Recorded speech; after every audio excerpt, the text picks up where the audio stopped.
To get started, you're going to grab your 3 pieces of hair and just start braiding it as if you were doing a normal French braid. Add the hair into the top layer and cross it over as if you were doing a normal French braid. But once you go to add hair to the bottom piece, you're actually going to let that piece of hair go,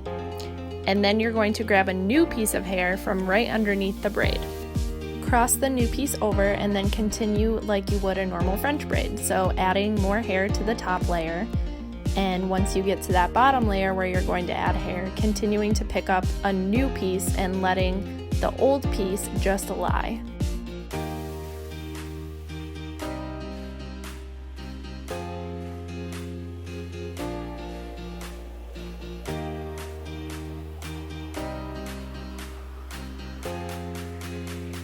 Once you get to the back of your head and where you want to end your braid, you can just take the 3 pieces of hair that you have in your hand and braid them all the way down and tie with a hair tie,